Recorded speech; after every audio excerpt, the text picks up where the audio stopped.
One of the differences, if you like, of living in Melbourne as opposed to Karratha is Melbourne is a lot more of, shall we say, an attractive hub for people to come and visit than what Karratha is.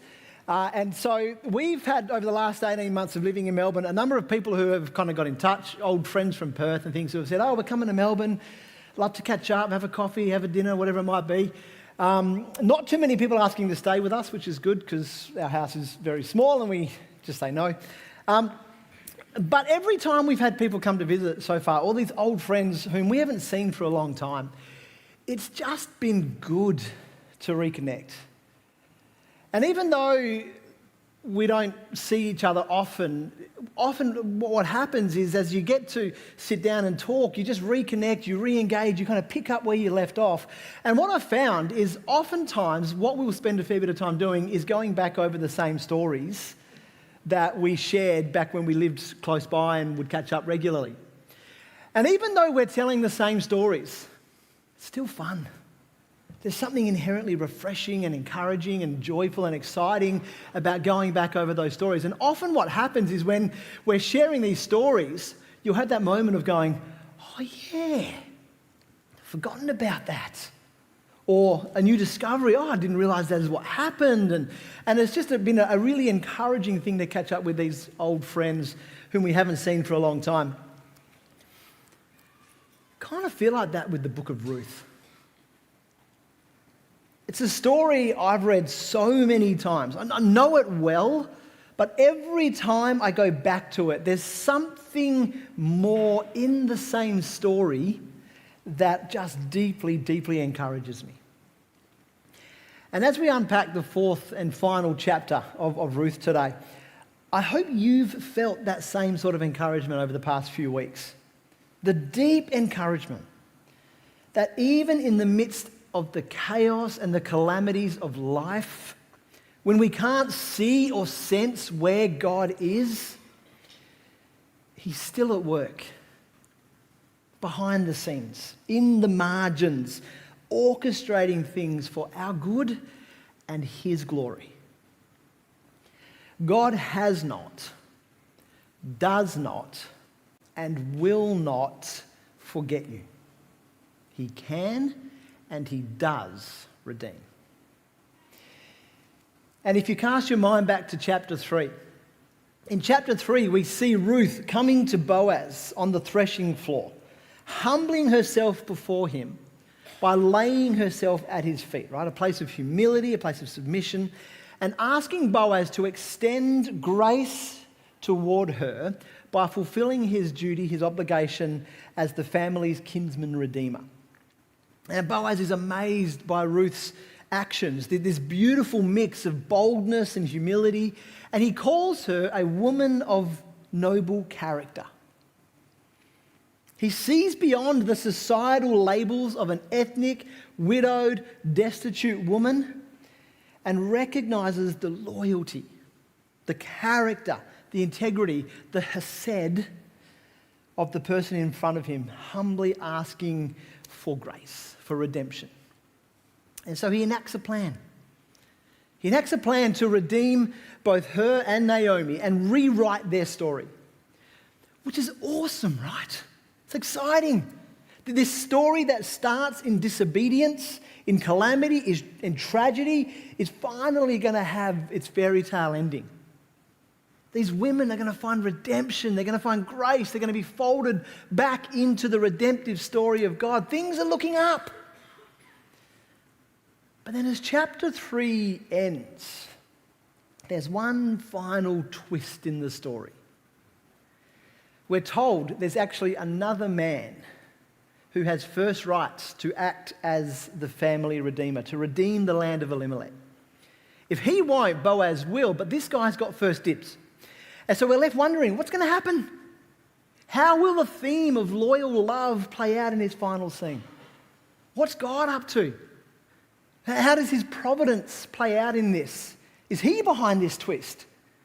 Or is this just another curveball, another circumstance of life, a twist of fate that's going to impact Ruth and Naomi again? How's it all going to end? And then so as chapter 4 unfolds, as it begins, Boaz has sent Ruth back to Naomi after their threshing floor encounter, and he sets off to begin the process of what is required of a kinsman redeemer. And we're told that he heads to the town gate, which is where business was done, where legal transactions occurred.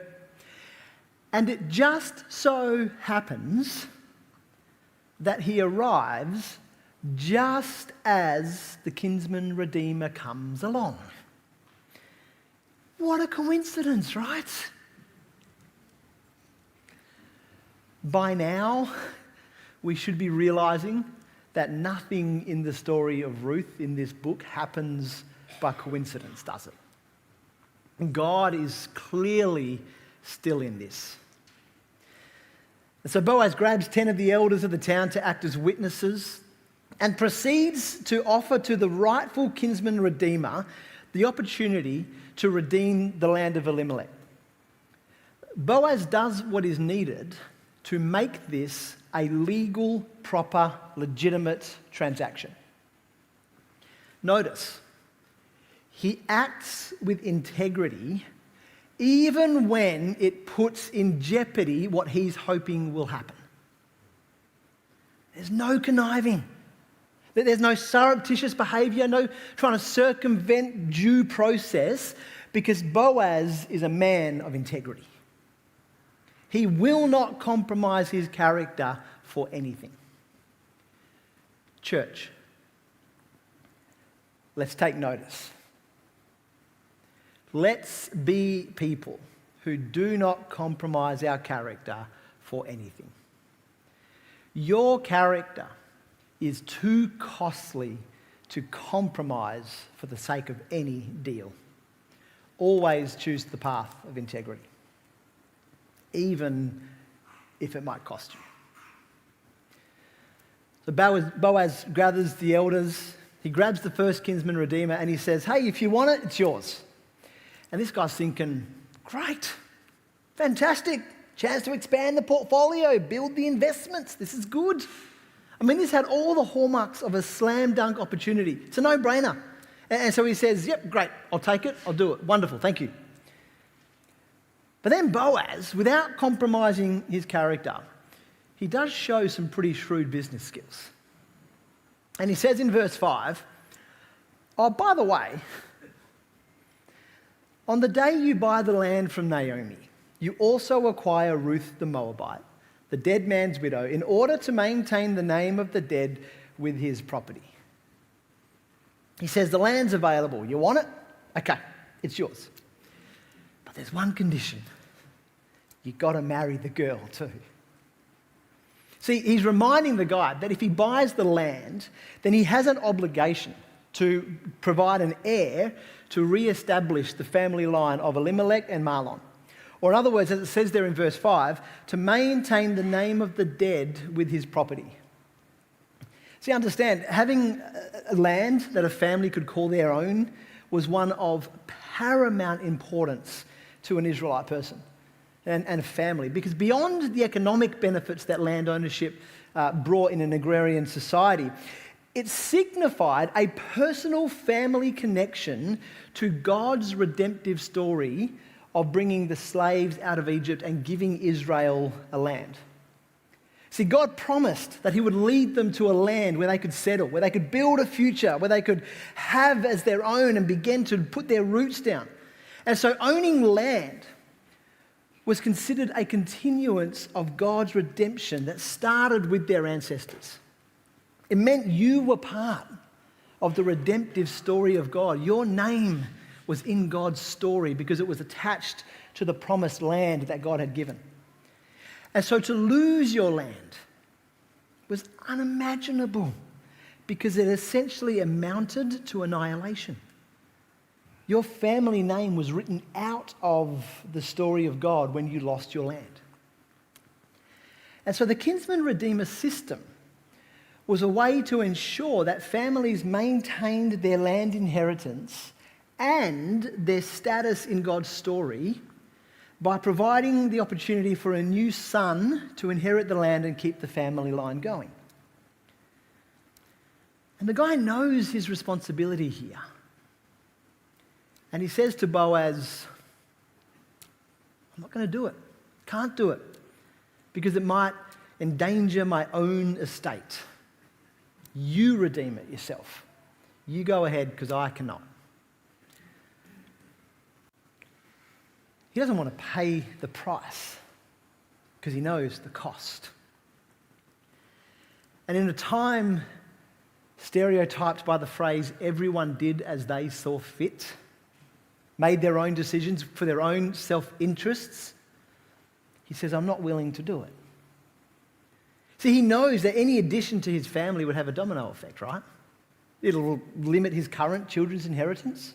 He'd probably have to take some of that inheritance money and use that to buy the land to start with. He'd have the additional cost of raising more kids and then spreading that inheritance more thinly. Plus, when the heir comes of age, he loses the land to the kid, to the boy. And so all of a sudden, the guy's thinking, this isn't a great business investment. I'm out. Boaz, it's yours. So Boaz says, you beauty. And to cut a short story even shorter, he proceeds to follow all the necessary legal and ethical requirements, sandal transactions and all sorts of weird things. He obtains the land, he gets the girl, the elders pray blessing on him, and then in verse 13, it says, Boaz took Ruth and she became his wife.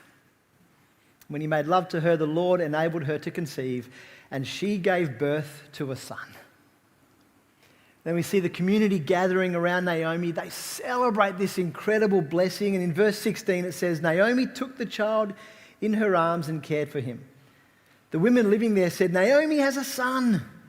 And they named him Obed. And in one of the most beautiful crescendos to a story ever, Obed was the father of Jesse. Jesse, the father of David. And in this one scene, we see the hope of Naomi fully restored. She has a grandson who's going to carry on the family story. We see the future for Ruth and Naomi fully guaranteed. They're now under the forever protection of Boaz, their kinsman redeemer.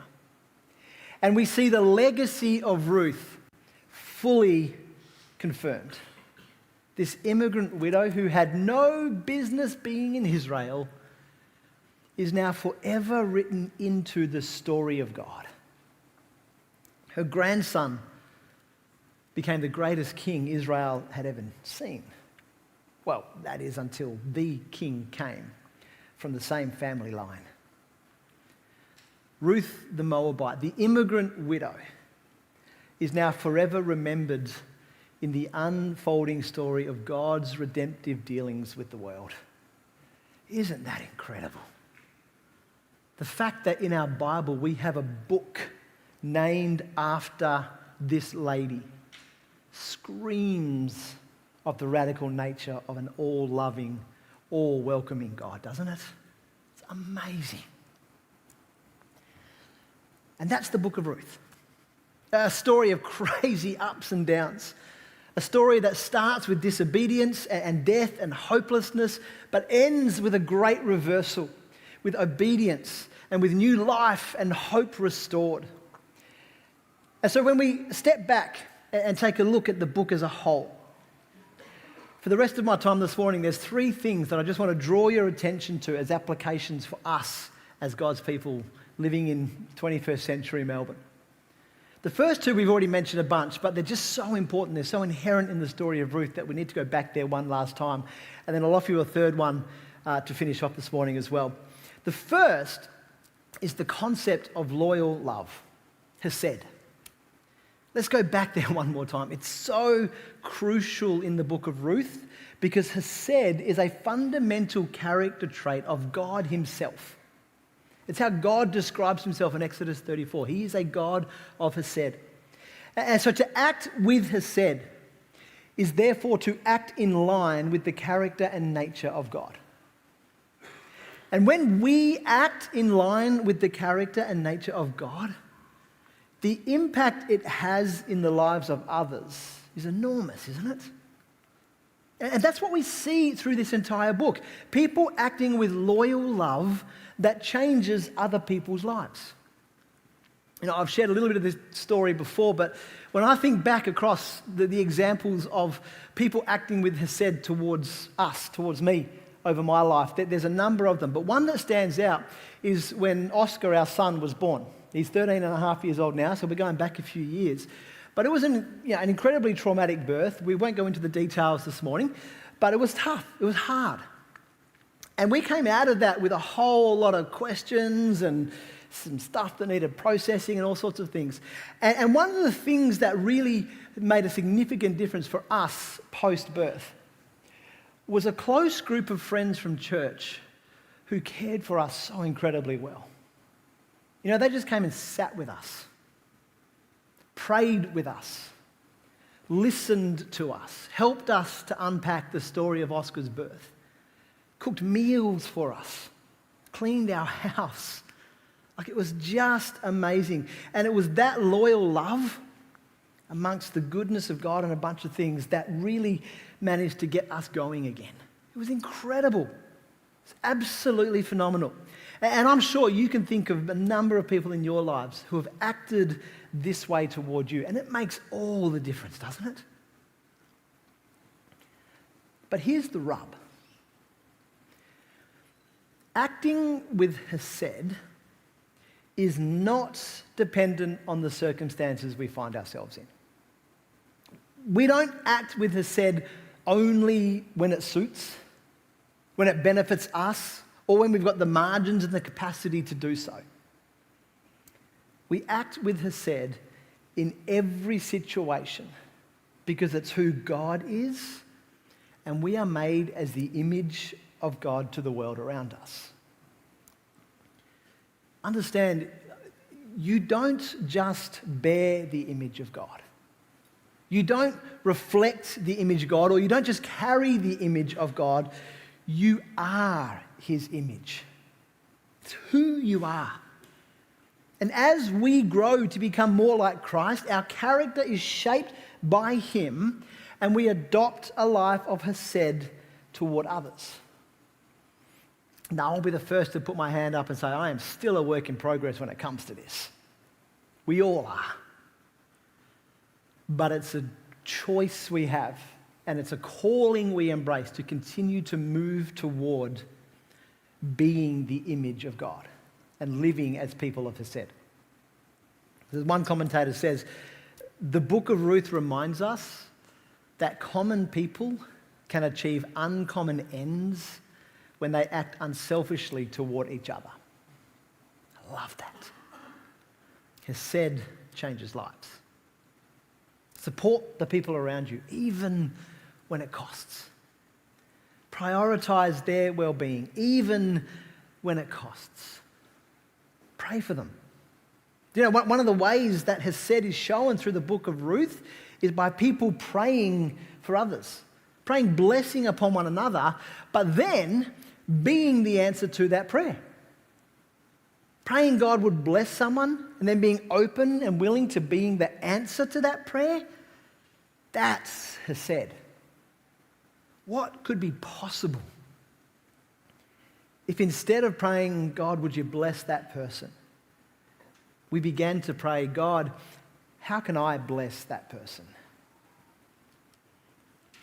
You see, loyal love positions us to serve as God's or agents of God's redemption for other people. It invites people to taste and see that the Lord is good. Hesed is the way of God. And as the people of God, we are to become people of Hesed. Secondly, the book of Ruth reminds us that God is at work even when we can't see or sense Him. The supernatural miracles of God are missing in this story. But what's abundantly evident is the supernatural providence of God. God using natural circumstances to bring about His supernatural plans. It's evident on every page of this story, And dare I say, it's evident on every page of your story as well. We don't always see it in the moment. But when you look back at how things have panned out, how your plans were interrupted and you wondered why, how we faced uncertainty with no path forward yet came out the other side in better shape, that's the providence of God. And as we become aware of his faithful hand in our lives, we have an obligation. We have a duty. Our duty is to tell the story, to testify, to let other people know how God has been at work and how his faithfulness has brought us through. Because testimonies honour God and inspire others. They honour God by giving him the rightful recognition in our lives, and they inspire others because, as it says in Revelation 19, the testimony of Jesus is the spirit of prophecy. In other words, as you tell people what God has done in your life, you are in essence prophesying what he can do in theirs. If he's done it for me, there's no reason he can't do it for you. You're acting prophetically when you testify about what God has done in your life. It's incredible. And I love that over the past few weeks, a number of you have began to look back at your circumstances, even over these 3 weeks, these 4 weeks that we've done the book of Ruth. And you've begun to see God's providential power on display. And you're telling the stories. You know, one of the great privileges I have of being a pastor is I get to hear the stories of people's lives. And the number of stories I've heard over the last few weeks of how you've seen God's hand at work in these crazy, weird circumstances. So encouraging. So rich. Keep it up. Keep it up. Let's develop a culture of testimony sharing because it honours God. It recognises his providential power at work, and it inspires others to keep trusting that God is at work in their lives too. You know, one of the things we did back at the church in Karratha was we initiated a testimony sharing time on a Sunday morning. And let me tell you, when we first started that, you know, Sarah would get up or I would get up or someone and we'd say, does anybody have a testimony of the last week? How have you seen God's hand at work in your life? Crickets would chirp, thumbs would twiddle, people would look awkwardly down, you know, nothing. We actually would have a couple of people that we'd approach beforehand to say, hey, when we go here, can you please come and share? Because otherwise it's going to be really awkward and sitting in this silence. And so they would come and they would share. People would get encouraged.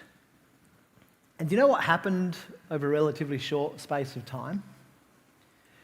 We would say, does anybody have a testimony? And before we could even get it out, we'd have people saying, me! And they would come forward and they would share their testimonies. And there would be one after another, after another, after another, after another. And they were some of the richest times we would have as a church community. They were so encouraging. There were times when we'd be like, hey, can you just hold yours for next week? Because we do have to move on. We've got another church that comes and uses our building. We've got to get out shortly. But it was so encouraging. Some of the stories were absolutely miraculous. Absolutely divine intervention. Other stories were very mundane. Very normal run-of-the-mill. But every story was a testimony of God's providential power at work in somebody's life. And it inspired the church. What would it look like for us to be a church community that has an inherently ingrained culture of sharing the stories of God? What might that do for us as a church? So the book of Ruth invites us to become people of Hesed, to become people who testify to the providential power of God. And lastly, ultimately, the book of Ruth draws us to the feet of Jesus. See what Boaz does for Ruth, the way he treats her, cares for her, protects, provides, envelops her into community, and what he does with the land, he redeems and restores it. That's a picture of what Jesus does and will do now and when he returns. You see, the whole message of the Bible, from start to finish, from the first page to the last, in its entirety, is to point us to the person and work of Jesus, our need for a Redeemer. And that's all through both the Old and the New Testaments. And in the Old Testament, one of the clearest images we have of Jesus the Redeemer is this image of a kinsman redeemer. Because the three key requirements in order to qualify as a kinsman redeemer were you had to be related, you had to be willing, and you had to be able to redeem. You had to have the means, the capacity to do so. Boaz was all three. And so is Jesus. Jesus' capacity to act as our Redeemer, as the one who frees us from slavery and restores us back into the unfolding story of God's redemptive work, he is able to act as our Redeemer exactly because he meets those three criteria. He's related. John 1:14 tells us he became flesh and dwelt among us. He became one of us. Hebrews 2:14 says that Jesus shared in our humanity so that by his death he has broken the power of the enemy and brought us freedom. Jesus is related and therefore can act as our Redeemer. He's willing. He's willing. 5 times in 7 verses in John chapter 10, it tells us Jesus willingly did what he did. He gave his life. He laid his life down himself. It was a choice he made. He was willing. And he is absolutely able. He has the means to do so. He used the spilling of his blood, the cost of his life, and the power exhibited in his resurrection and ascension to redeem you, to restore you to the place you were always intended to have as a child in the kingdom of heaven, a co-heir with Christ to the treasures of heaven, a citizen and a member of his church. You see, the great twist that happens in Ruth chapter 3 to 4 was there was a kinsman redeemer in front of Boaz, but he was unwilling to redeem. Why? Well, there was a cost involved that he was unwilling to pay. Maybe he knew the baggage that came with marrying a Moabite widow, and it turned him off. I don't know. But what I do know is Boaz did not care about the cost, and he didn't care about Ruth's baggage. Jesus didn't care about the cost to redeem you. And he sure doesn't care about the baggage you bring with you. He says, come as you are. Bring it all and I will redeem you. Have you ever wondered if you're too far gone for God? Or perhaps thought that about someone else? Let me finish with this. The band can come and join me. At the end of Ruth, we have this amazing family tree, this lineage that shows us that through Boaz and Ruth, God brought King David to Israel. But do you know the Gospel of Matthew actually has the same family tree in Matthew chapter 1, but with a few notable additions. Have a look at this. Tamar, Genesis 38. She pretends to be a prostitute and tricks Judah, her father-in-law, into getting her pregnant with twins, one of whom is Perez. Not a great start to a family tree. And then Rahab from Jericho, often referred to as Rahab the harlot, the foreign woman of questionable morals. That Rahab is referred to as the mother of Boaz. Now, depending on how you date it, she might have been mum, possibly grandma, maybe a little bit further back. But the point is, she appears in the royal lineage of David and therefore Jesus. And then, of course, we have Ruth, who's a woman of noble character, but by the standards of the day, absolutely the wrong ethnicity to be loved by God.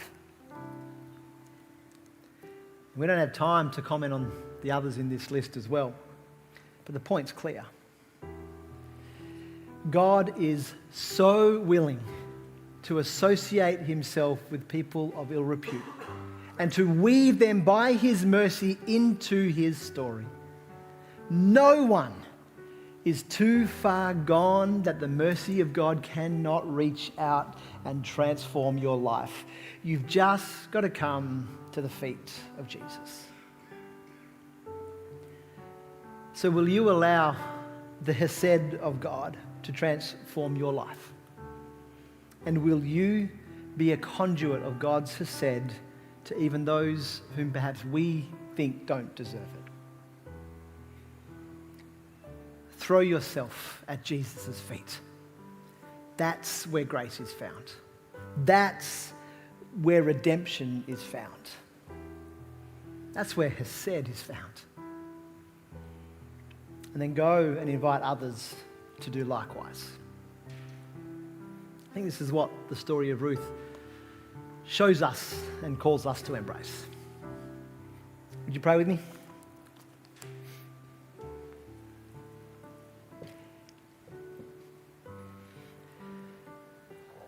Father, I pray for all of us this morning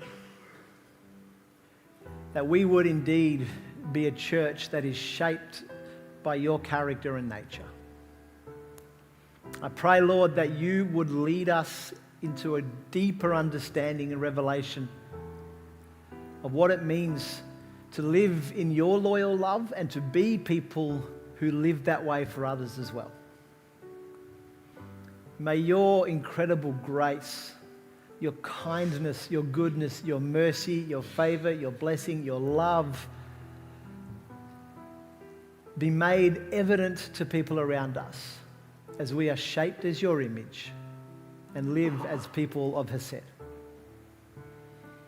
I pray, Lord, for those this morning who need a fresh reminder, a new understanding of your love for them, your mercy, your kindness and grace toward them.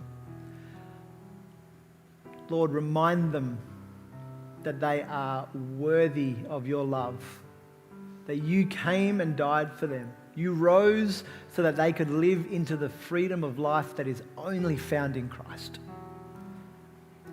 Lord, I pray, bless them this morning.